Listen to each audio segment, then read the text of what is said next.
Good morning. You are watching Daybreak. Deputy President William Ruto has launched his manifesto ahead of the August 9th polls.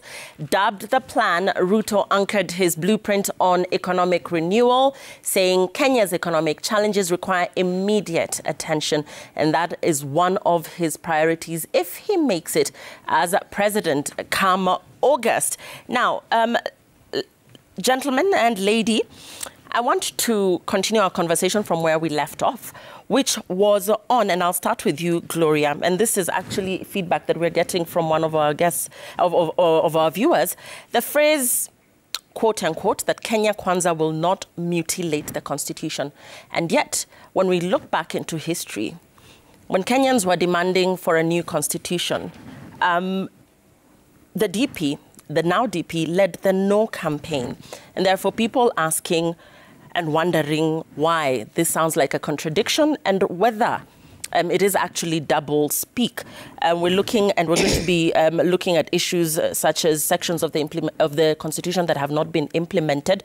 But in terms of not mutilating the Constitution, what exactly should Kenyans read into this? So first of all, the issue of William Ruto having led the No campaign was an issue where if you're presented with a referendum, you analyze what the referendum is about, and it is your constitutional right for you to decide whether you are going to support whatever is being proposed or actually go against it or say no, that you're not supporting that. So there's nothing wrong he did there. Yes, he led the No campaign, but in the end, when the Constitution actually passed, because, you know, the referendum went and we decided we are going to adopt the Constitution, the 2010 Constitution, he actually abided to it. And what he's saying is that we are going to make sure that that Constitution, which Kenyans actually passed and said, this is what we want to be guided by, is not going to be mutilated. How, you ask?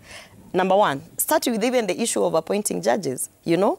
There are so many flaws on why someone can wake up and say we are only going to appoint this one and not appoint that one. Mm-hmm. Constitutionally, it is actually a mutilation of the Constitution. Mm-hmm. Look at the two-third gender rule. He was even given an advisory by the CJ that, you know, you need to actually dissolve parliament so that we can try and see how to get a framework or whatever. We need to meet the two-third gender rule. That was completely ignored as if the Constitution does not exist. Mm-hmm. Look at NMS and how it came into play.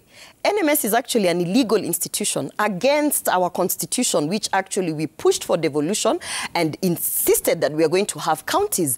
NMS came in and replaced Nairobi County. And that in itself was a mutilation of the Constitution because, first of all, it was being spearheaded by the president himself. We went to court, and Dunstan here can tell you that it was declared an illegality and actually against the Constitution, another form of mutilation of the Constitution. Look at the Building Bridges initiative. We came out and asked, in what capacity are these two gentlemen shaking their hands? They are both businessmen, they are both fathers, they are both this, but also one is the commander-in-chief in the armed forces, the other one also sits in the AU, whatever. So, however way they wanted to coin it, BBI in itself was illegal. Yet they actually were getting, receiving money from the exchequer and going around spending it on an illegal entity. And eventually we went to court, and you saw again, Dunstan here can tell you, BBI was declared illegal and unconstitutional. And by the way, up till today, when you are talking about corruption, that is a form of institutionalized corruption where we should be demanding back the money that was spent, who spent that money, and holding them accountable. Look at a simple thing as the chief, they are called the CASs. The CAS is an illegal, it's actually an illegal job that has been created and forced so that people can actually be rewarded. Political appointees, asante sana for shouting against William Ruto, take this illegal job and earn this illegal salary and actually mutilate our Constitution because that position in itself is illegal. And finally, I want to say this. We have had a president who has gone out of his way to ignore all court orders, or let me say most court orders that he has put. And it is a fact that we still have, and in the history of all the presidents in this country, he doesn't care. And that is an example of how you mutilate our Constitution. So why have a Constitution that you actually go and you're sworn in and you say you'll abide by, you'll protect, you'll defend, you'll whatever, and then you outrightly come out and disregard it by your actions, by your speeches, by your, you know, when you look at it in that's what we are calling the mutilation of our constitution. So at the end of the day, what we are saying is, as K.Kwanza, we are law-abiding citizens. We are bound and guided by the Constitution. Whether or not we led the no campaign during the referendum so many years ago, the fact is this is our Constitution. We are not geared, and it is not our main agenda to keep changing the Constitution to suit our needs, just as we have seen our opponents who actually are riding on the fact that we have to keep having constitutional amendments that are actually more based on appointive seats and to, you know, to nini their interests. So at the end of the day, we are saying we have a constitution which we are going to respect, which we are going to be operational and follow whatever it is that they give.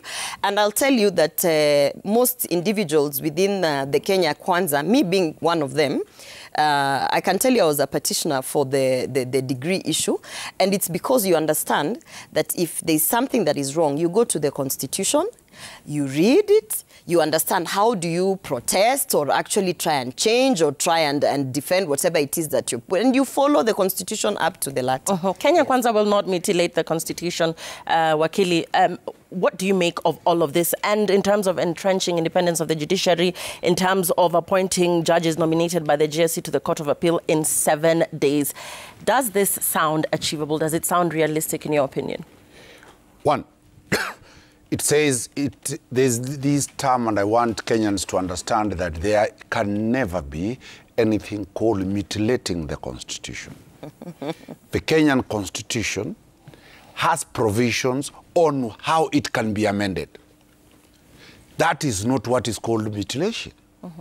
If it says, amend me this way, it gives, and the Supreme Court has said, that is how it is. And that is why we were saying those structures that somebody was arguing that it has provisions that are totally, you can't amend it.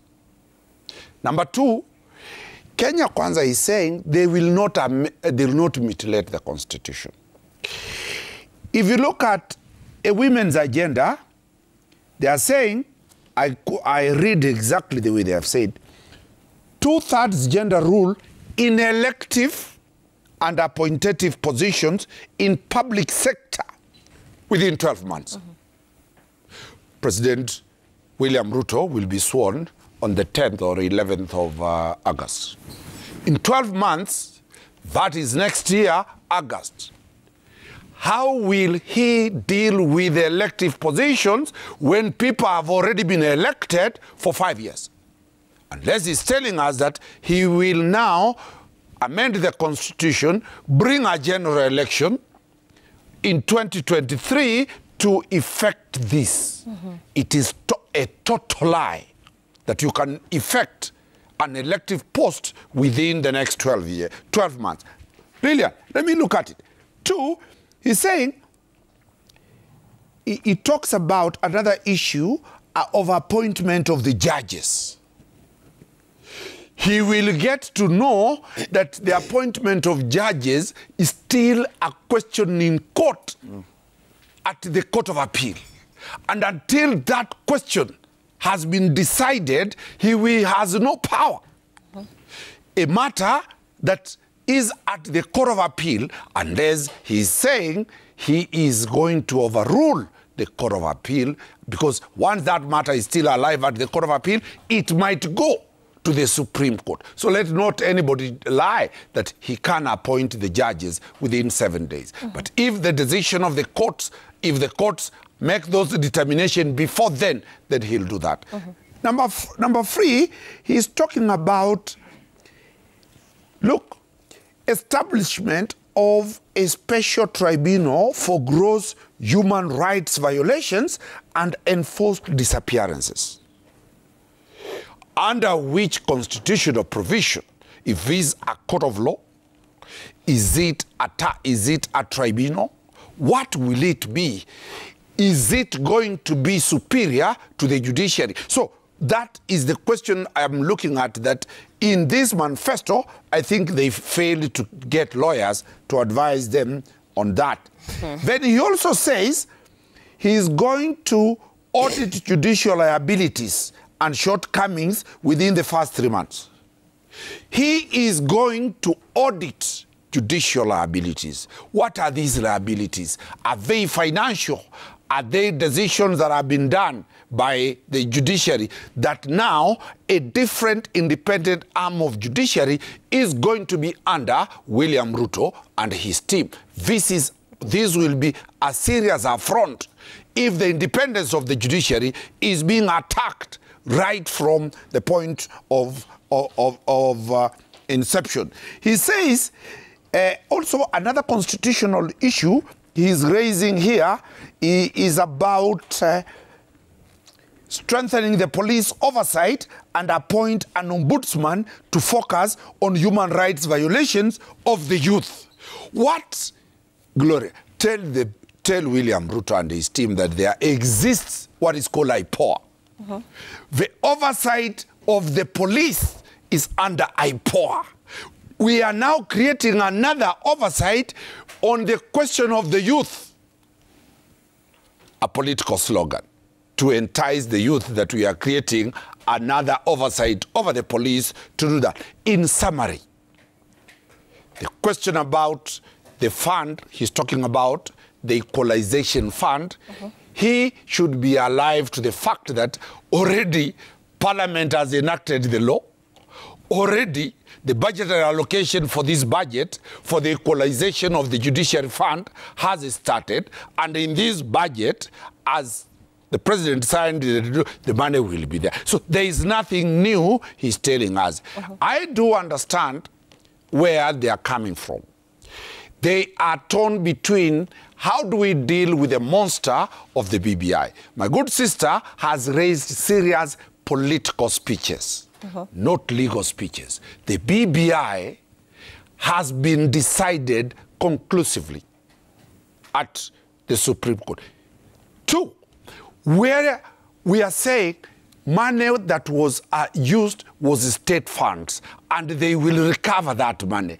A decision has been made in the petition by one Murara Omoke that those people who spent this money be surcharged and refund that money. The Supreme Court of Kenya has already made that decision.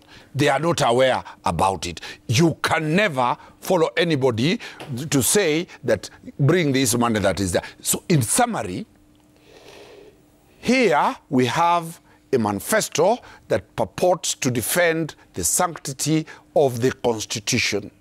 Yet, by act or by omission, they are showing that we will need to amend the Constitution to that view.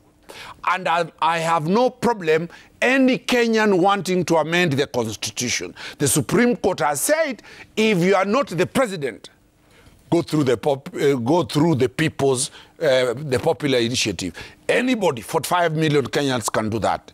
2, if he's William Ruto, he has been told, take the executive approach to Parliament and do it.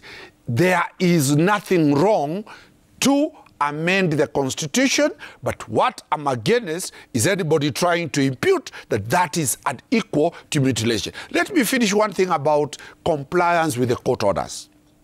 The president of this country has only been ordered in one matter, appointment of the judges. That is the only court order specific to President Uhuru Kenyatta. That question is at the Court of Appeal. It is a live matter that is going on. Once the decision is out whether the president is in contempt of the court order, then that is the time we will say, now the Supreme Court, the Court of Appeal has said, the Supreme Court has said, then the president is in contempt of our court.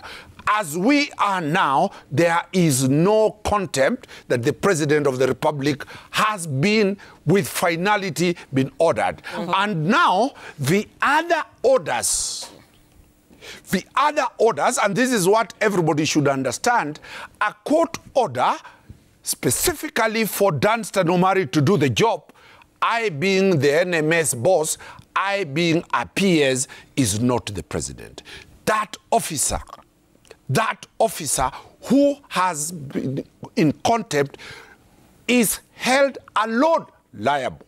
So let us not put this mongrel that when a police officer, traffic officer does not do something, you say the president has not done that. Right. We moved away from that corporate type of judgment long time ago. Thanks for outlining that and explaining that to us, Wakili. Mark, I'll come to you after our feedback. We have a lot of questions coming in, including the fact that since the promulgation of the 2010 Constitution, successive governments have failed to effectively implement the 2/3 gender rule. And this is something that we're still talking about a decade later. Will this be achievable in 12 months? Like our panelist Omari here is asking that. We will hear from our other panelists in studio very shortly. What are their thoughts on this? But before that, let's take a look at what you're saying on Daybreak. Okay, here we go. Isaac Muthusi, you're saying, what stands out in K.Kwanza manifesto is how vast, detailed, and Mwananchi inclusive it is. Freedom is coming. Joseph, you're saying, to be honest, I don't see K.Kwanza delivering anything to Kenyans if they cannot commit to fighting corruption.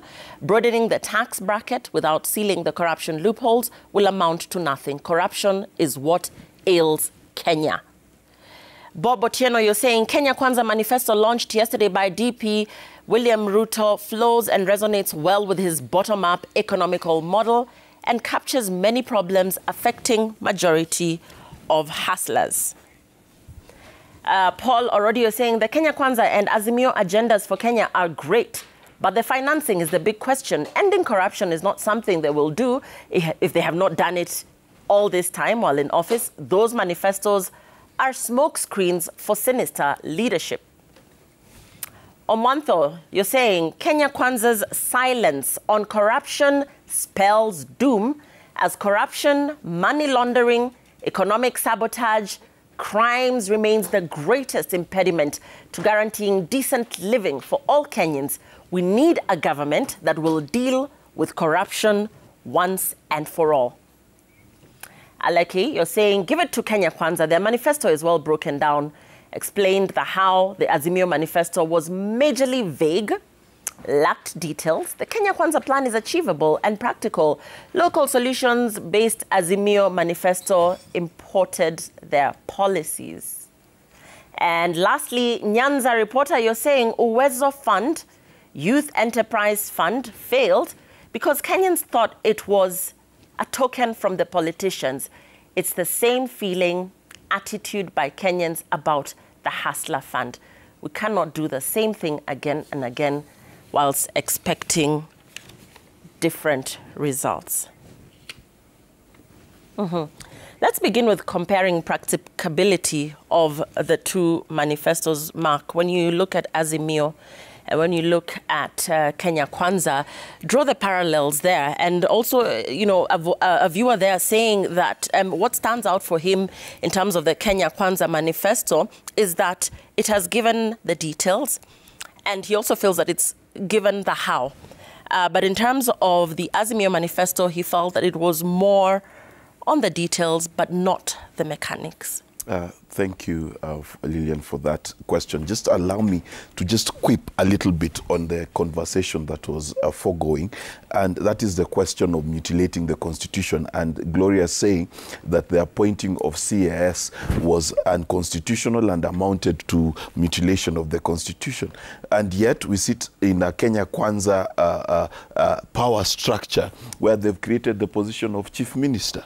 So if creating positions is mutilation of the Constitution, why is it okay to create a Chief Minister and it's not okay to create a CAS? That's and we propaganda. We don't have a Chief Minister. What is Mudavadi's role? We don't have. Mudavadi has a contract right now with Chief Minister. Can we be serious? Like, we have CASs in office now with drivers and security. Mudavadi is a Chief Minister where? In your in which government? In your agreement. What is the agreement of the That is low. That is low. You are a communication expert and that is low. No, I like the fact that you will duck and dive at such issues. No. But it is okay for K.Kwanza to create positions. When other people create positions, then it's mutilating the Constitution. And that's a kind of duality that you see. You see K.Kwanza's approach, and this is the big difference between the Azimio manifesto and the K.Kwanza manifesto.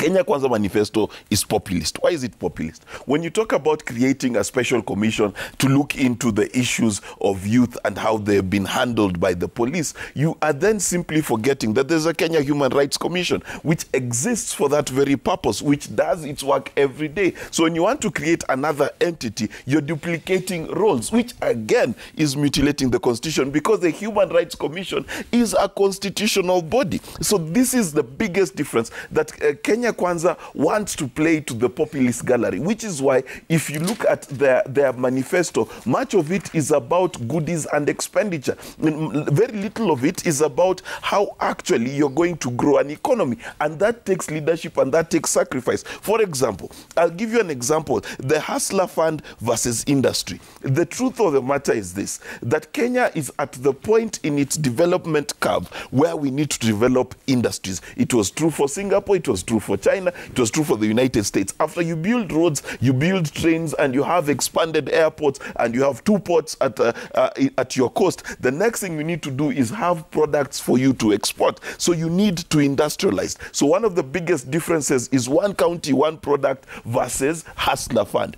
That is one big difference. You've got a difference between free university education and education that is going to stay where it is. Why is free university education important? Because if you're going to industrialize a country, you need a huge mass of educated people to occupy those industries. TVETs are also equally important. And how are people going to get into TVETs if they can't afford it? How are the people going to get into universities if they can't afford it? So you need to make education freely and abundantly available. Number 2, is we need to understand something, that when someone is hungry and they cannot feed themselves, they're not going to form a chama, to form a business so that in 2 months you can give them the Hustler Fund. It is not going to work. The reality of the matter, and if you look at how people are looking at charity and safety nets for society, universal basic income is one of the conversations that is being had. Why is 6,000 bob for me an important question to answer? Because at the end of the day,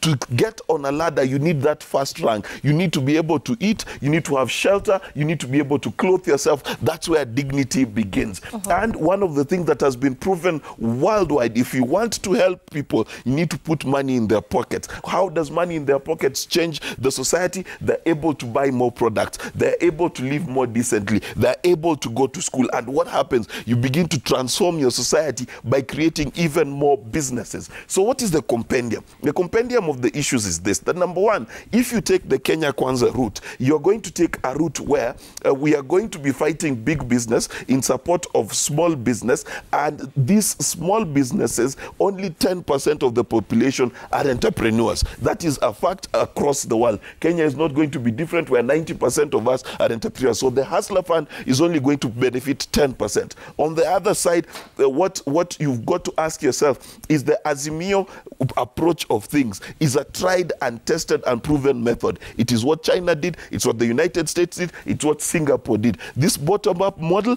only exists and has only been done in the minds of the people in Kenya Kwanza. It has never been done as a development model for any other nation across the world. Very quickly, for that viewer of ours who is struggling to understand the difference between the trickle-down economic model and the bottom-up economic model, in your interpretation of this, for the layman, very quickly, as we proceed with the 2/3 gender rule. Yes, so to put it into perspective, what trickle down means is that, number 1, there is big industries. Big industries create employment for a lot of people. Then you create safety nets, which is what the 6,000 bob is, for the people who fall outside of the opportunities you're creating. So one county, one product is creating 47 industries. There are people who might not fall into that category. So you create safety nets for them. That is the idea. Bottom up suggests that every person is quote-unquote a hustler. So every person is an entrepreneur. So every person needs to start their own business. And then Kenya will be full of many small wheelbarrow-based businesses that then will somehow grow to the future. And there is no country in the world that has grown from the wheelbarrow up. Let's talk about the women agenda. No, Gloria. we are not going to talk about the women agenda. Okay. I am going to, no. I am going to. We literally have. First of all, that is a wrong misinterpretation. We literally have. I'll allow you to respond very quickly, Gloria, because we must tackle the two-third gender rule as we finish, and perhaps just rope in Dunstan as well, because Makia has said a lot, and of course we need to get your thoughts on this as well. Let's hear from you, Gloria. First of all, it's wrong to say that the Hustler Fund is just yet another fund that like any other. And this interpretation of the bottom-up economic approach, where he's saying that everybody needs to be, you know, an entrepreneur, that is not true. What we are trying to say is that we are actually going to encourage those who are already trying to get into business, who are already in small businesses, to scale up their businesses or even set up more businesses so that they can create jobs, so that they can employ people. So it's not that everybody is an entrepreneur. It's that we are trying to push the creation of jobs. Because for you to employ these people that he's saying 90% are employees, they need to be employed by people. And they need to be employed by businesses. And those businesses must be set up. So it is a fallacy to say that, that everybody must be a wheelbarrow entrepreneur. That is wrong, and that is demeaning. And another thing that he has said that I really want to put in check is that you cannot assume that those who do not fall under entrepreneurial spirit will then be put in a social fund. Are you also trying to tell us that those people will forever be in a social fund? Who is going to sustain it? It doesn't even make sense for you to say there are these people who are employed, there are these people who start businesses, and there are these people who we are going to put under social protection. There are so many countries that are developed that actually don't have social protection because everybody is working and everybody has an income and everybody actually... I give you an example so that, because I see you looking at me. I lived in Denmark for many years, and they literally had to import workers from Poland, from Eastern Europe, from all the other countries, because they had so many, and they still have so many jobs that they cannot fill with their workforce. Yeah, that's not because, Mark, do not water down my argument. Not because... But you're watering down mine. It's not about population. It is about ensuring that you have enough jobs in that country to sustain the workforce that is there. It's simple maths. And that's done by industrialization, literally saying, not by hustler. if you have a 75% of a 50 million population that is unemployed, you calculate that and figure out how many jobs you need to create. And this is the point where, when my party leader actually asked that we've spent, I don't know how many billions did we put in for that gun factory? And then we only made 100 jobs. We created 100 jobs from the billions that we put in. And if you compare it with a simple thing, I'm from the data center industry. If I bring in one data center, I have 1,000 direct jobs. Yeah? And then the domino effect of all other jobs that will be created by the small businesses around that is immense. So the bottom-up economic approach is actually trying to understand that, first of all, we have a huge workforce that is unemployed. So any policy, any project, any funding, any infrastructural projects that you want to put in place must be able to address that gap in creation of jobs. That is the one thing. Now, when you're talking about the women... yes, in terms of, you know, realizing the 2000 gender rule in 12 months, reserving 50% cabinet slots for women. Yes. Do you feel that this plan adequately responds to the needs of women in leadership? Dunstan, it's very constitutional because nobody has said we are going to elect.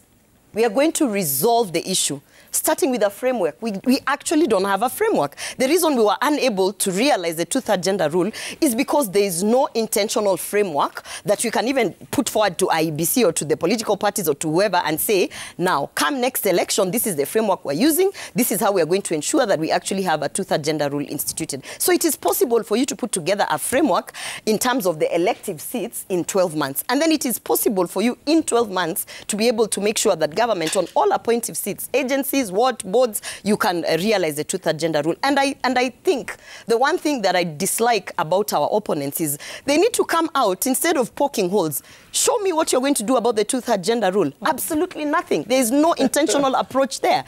So... and one last thing that I had Dunstan saying, that the president has not ignored court orders and there's only one. The president is the CEO of this country.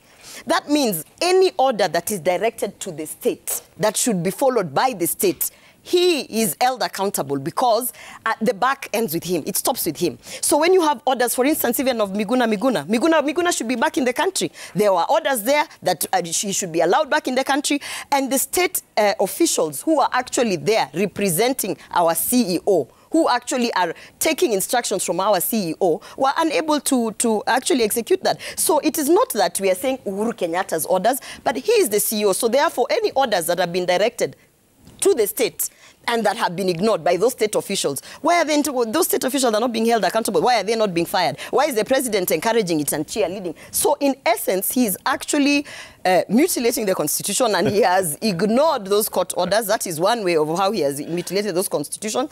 And that is what we are trying to say. As Kenya Kwanza Alliance government, we are not going to encourage those kind of things. And we know very well that Raila Odinga, being the project of Uhuru Kenyatta, who is going to continue with his legacy, including mutilating the Constitution and ignoring state orders and ignoring court orders, those are the things they intend to continue with. So even the corruption they're telling us and what, they are the same people selling the pots. They have auctioned our pots. Same people. We're running out of time, Gloria.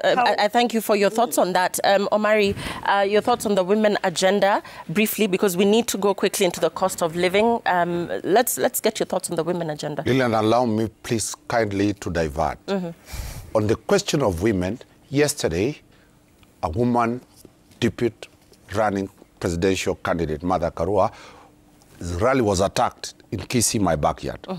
I strongly condemn that act against Martha Karua.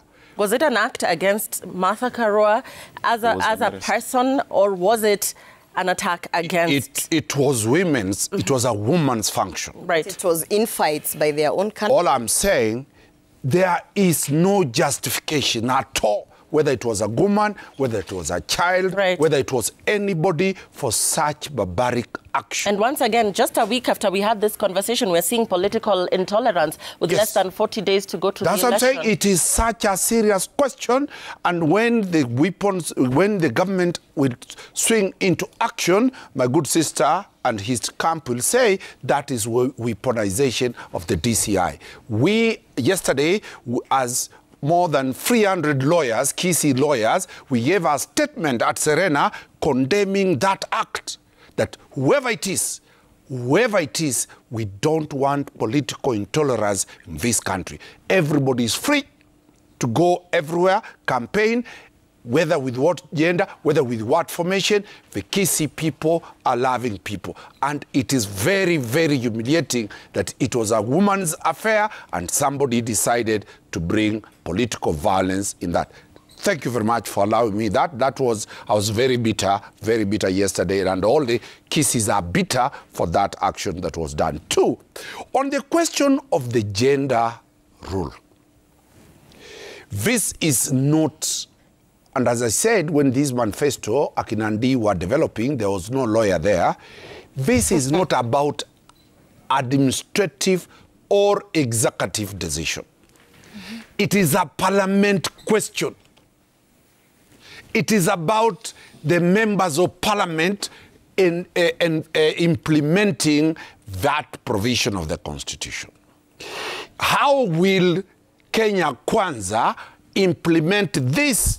Because this thing has gone to Parliament more than 6 times. It has been voted down. The Chief Justice has even advised the President to dissolve Parliament. That matter still is in court. Uhuru Kenyatta has not done any contempt order because they are waiting for that decision. This is and I want these Kenyans to understand, this is a bipartisan question. That if William Ruto forms government, he will need Raila Odinga's members of parliament. They agree that the question women is not women of UDA, is not the question of women of Azimio. It is your daughter. It is your wife. It is your sister. It is your mother. Why don't you want them to share the freedom and the equality of the national cake? That is a discussion everybody should be asked. Don't tell Ruto, don't tell Raila Odinga, don't tell President Uhuru Kenyatta that this is your question. This is about us, and this is giving us a bad name globally. Small countries like Rwanda have already gone 50-50. Who are we not to do that? So me, it is the priority, and this is a national humiliation on our own. As I stand here, I will want my daughter to be a governor, but I will not want to pass that law, and tell Honorable Duale to get that very clearly, that it is about our own Kenyan women, and this is not a token. Let every Kenyan know that it is not, women are not asking for a token. It is a mandatory constitutional requirement that everywhere, gender question must be dealt with the way you Kenyans passed the constitution. I'm very mad about that, because people are trying to make it look so trivial. It is a bipartisan approach. And this one, a handshake must be done for the sake of this country, so that every woman gets the right space as the Constitution provides. Whether it can be done today, whether it can be done tomorrow, we need this as a state of emergency. As a state of emergency. And we're starting to wind up, but we cannot finish without talking the cost of living.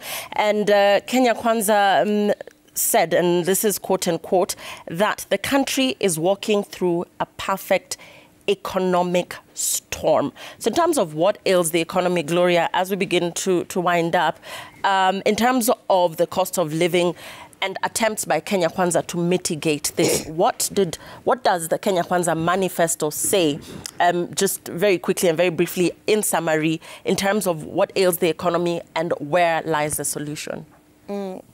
I also come from Kisii County, and we are pained. I'm also a woman. And actually, I'm the only woman who vied for Member of Parliament seats in Kisii County. So I can tell you that I understand the pains when we come to the women agenda, and particularly in patriarchal societies. But what happened yesterday, and I'm not condoning it, and actually it was wrong, what happened yesterday is we had infights between Governor Ongwae's team and Simba Arati's team. So actually, this was Azimio chaos that they were brought in Kisii. Kenya Kwanza Alliance, we are peace-loving people. Our rallies have been flowing. We've seen peace. We are really ensuring that our people, both the leaders or the candidates that are out there, are actually following that we have no tolerance for violence. And I think, Dunstan, maybe that's something that Azimio and their team need to sit down as the leaders, because those people who are causing chaos and bringing that violence are actually controlled by Although it is a matter that is still under investigation, Gloria. But I am telling you, I'm I'm also telling you, because I'm from Kisii and I'm actually actively involved in the politics in Kisii, and I am telling you that Governor Ongwae and Simba Arati need to sit down their forces and tell them to have peaceful engagements. And they actually need to solve it from an in-house perspective. So, you know, it's an Azimio violence thing that we do not want in Kisii. We are actually condemning it. When it comes to the economy of this country, we as Kenya Kwanza have actually, the first thing is that we have accepted that we have a problem. And then we have actually recognized that there are people out here who are feeling that problem. You know, you have to accept, you have to recognize before you even come and say we are going to solve it like this, like that. By saying we have recognized is, you know, people keep talking about your wheelbarrows and your what, nini ao ni takataka. We've had leaders actually call these hustlers and people who are struggling to make a living takataka. We are telling them that we see your pain.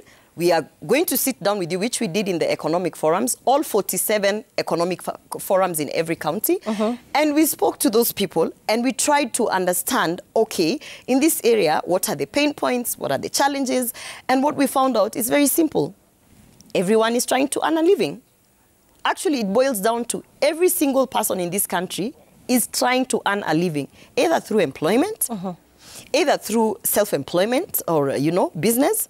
And now, because they have been pushed to a corner and they really literally need to put food on their table and there's nothing out here, there are no jobs, the businesses are falling, then some of them are unfortunately being pushed into into the life of crime.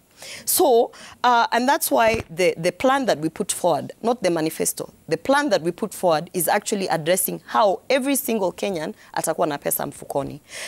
One of the things that is big, and that's why we are focused in agriculture, is production. A majority of let me say, entrepreneurs and people in the grassroots are surviving through agricultural activities. So we have addressed the issues in agriculture in our plan. We have talked about how we are going to move from low-value crops to high-value crops. We've talked about how some of the land that is actually sitting idle, that doesn't have landlords, is actually, we put a plan on how we are going to make it productive, how we are going to try and see that it's not just sitting there waiting for people to claim it and, you know, and speculate. You know, this thing of buying land and speculating. We've talked about the resources in terms of now, how do you actually get high produce in agriculture in terms of fertilizers and the cost of fertilizers, the inputs and things like that. So agriculture being one of the things, we've addressed it extensively.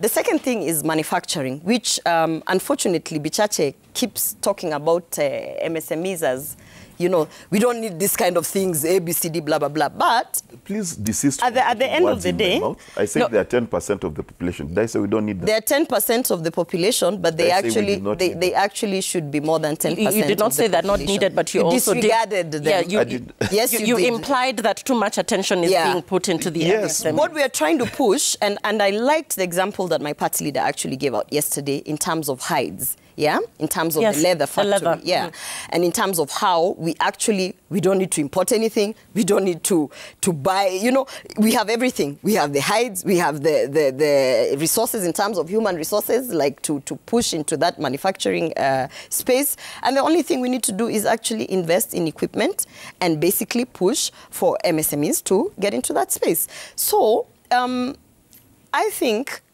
the approach of this whole plan that we have for K.Kwanza, not the manifesto, the plan, because it's you can implement it. The approach of this whole plan, it boils down to making sure that every Kenyan actually has money in their pockets. And at the end of the day, the challenges that now, the socio-economic challenges, including the health issue, you can be able to address it. Because if I have money in my pocket, and the NHIF has been brought down to a minimum of 300 for those who actually can't afford more than that, then I can also be able to access healthcare. I can also be, and then we don't need to talk about this social security fund that we are throwing 6,000 to people without any return on investment. So I think it's literally about putting money in Kenyans' pockets legally and sustainably so that you can be able to say at one point that maybe we move from 75% of the youth being unemployed to Denmark, where you have more jobs than you have people, and you start, you know, importing people to actually take on these jobs. Yeah, and the cost of living mark has touched a 5-year high. Inflation has broken the government targets at 7.9% as of June.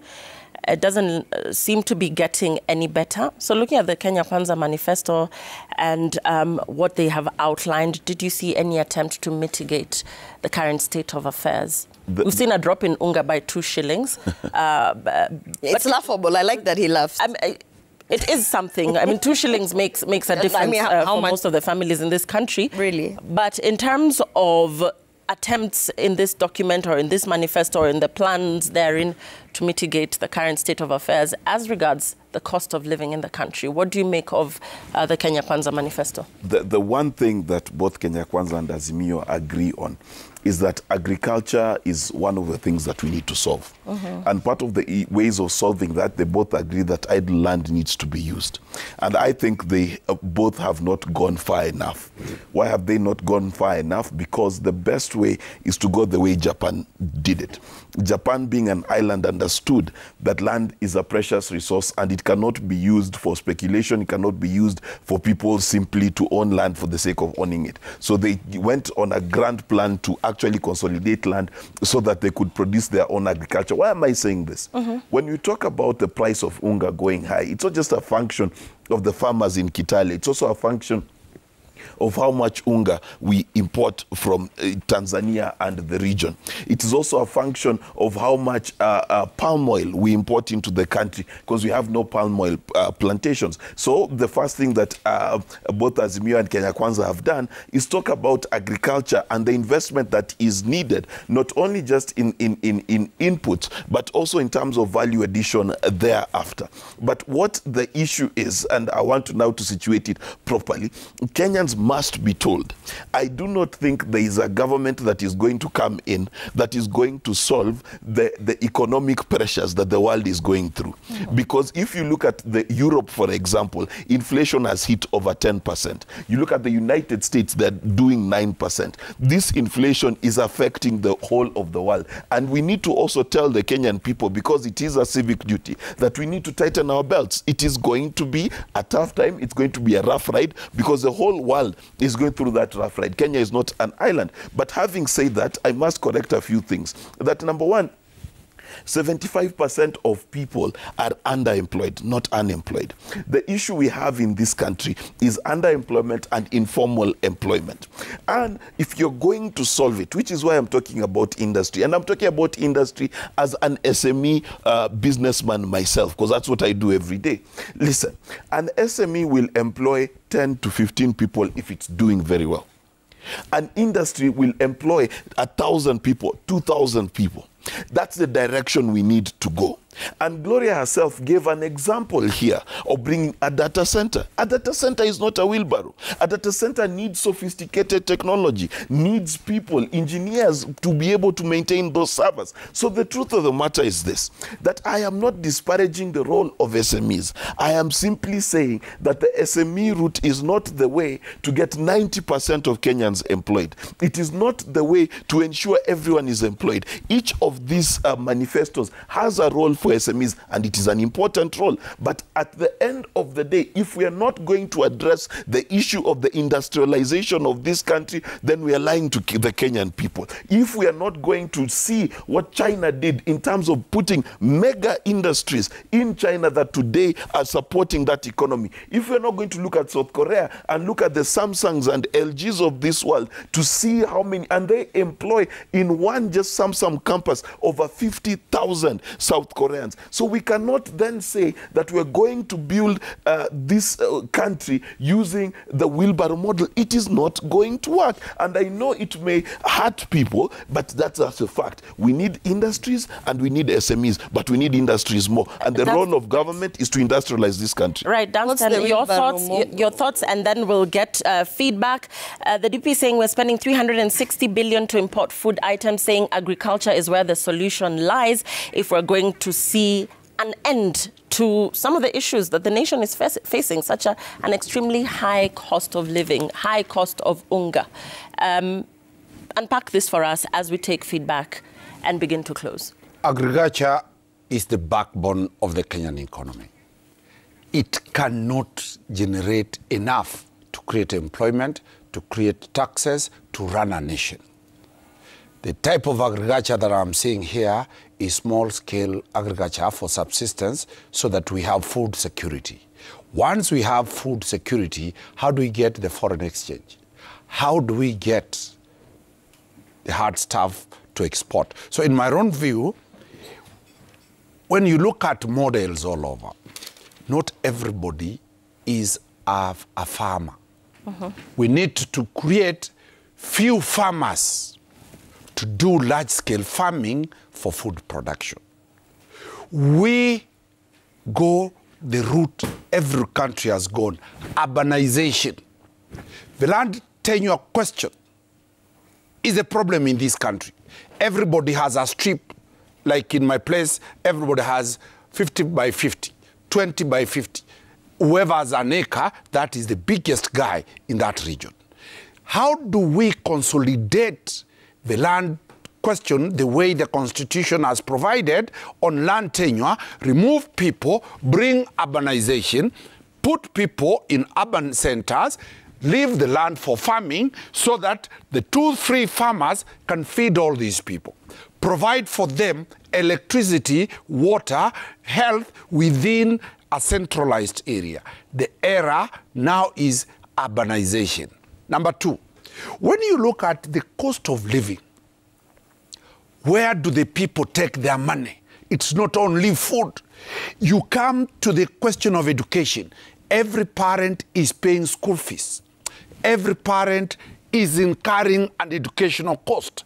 Has K.Kwanza dealt with the reduction on the amount of money moving from a parent to the schooling system?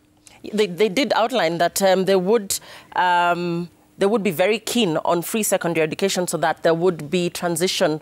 Yes, 100%. Yes, 100% transition. And they have said they will deal with the current teacher shortage within 2 years. My old background was in teaching. I used to be a secondary school teacher. There's a shortage of more than 150,000 teachers. So within 2 years, they will, where is the budgetary allocation? Two, they will move away from there and say they will increase funding to research and development institutions from 0.8% to 2%. Source of funds, she'll tell us.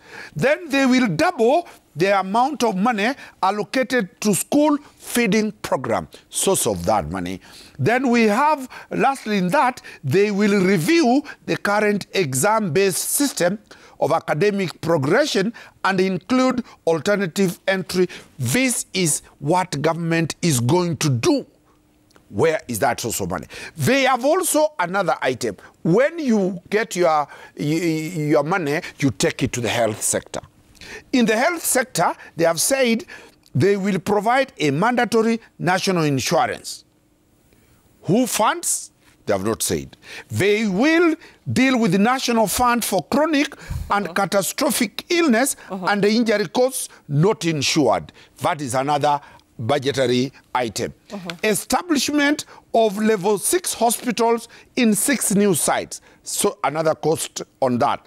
Employ in the initial 20,000 healthcare workers, another cost. They will roll out electronic health records, another cost. Lastly, they will increase the annual budgetary allocation to health from 4 to 15. More than 4 times the budget of health. Absolutely not. I'm saying Right, from and 4. we need to start winding up. All I'm saying, Lillian, allow me to address this. When, you know the thing that's done, you're coming from a negative. That even to a point where you say roll out electronic health records is going to be costly. We are actually going to be saving government in terms of all the paperwork and all the things that. Gentlemen, this is a conversation. NHIF. This is a conversation. Lillian, that allow we'll me to say continue this at least. NHIF. When you ask where the funds come from, NHIF. Right now, you have the deputy president and you paying the same amount and the Mamamboga. And it's simply about reorganizing how you're going to connect it. It is simple. And the funds are there. I feel like you're not giving me time to address. No, we have run out of time. And we were coming to discuss the K.Kwanza manifesto, yet people have come here to poke holes and I'm not allowed to defend We it. have done the same for all the other manifestos, but unfortunately we have run out of time. All these things, but I'm not getting it. The question I think that the gentlemen are in consensus on is on the funding, and Gloria, you have also had your time to respond to issues around funding and where these monies will be coming from. At the end of the day, it is a democratic country. People will look at these different manifestos and decide who deserves to take the top office on the land come August, come the August polls. Many thanks for watching us. We're completely out of time, but I thank my panelists in studio this morning, Mark Bichache, communication strategist, Gloria Oroba, public policy analyst, and Danstan Omari, who is an advocate. Many thanks for your time this morning. Please, let's continue with the conversation on Twitter. Hashtag is Daybreak at Citizen TV Kenya. My name is Lillian Muli. Up next is Willis Raburu. Keep it Citizen TV.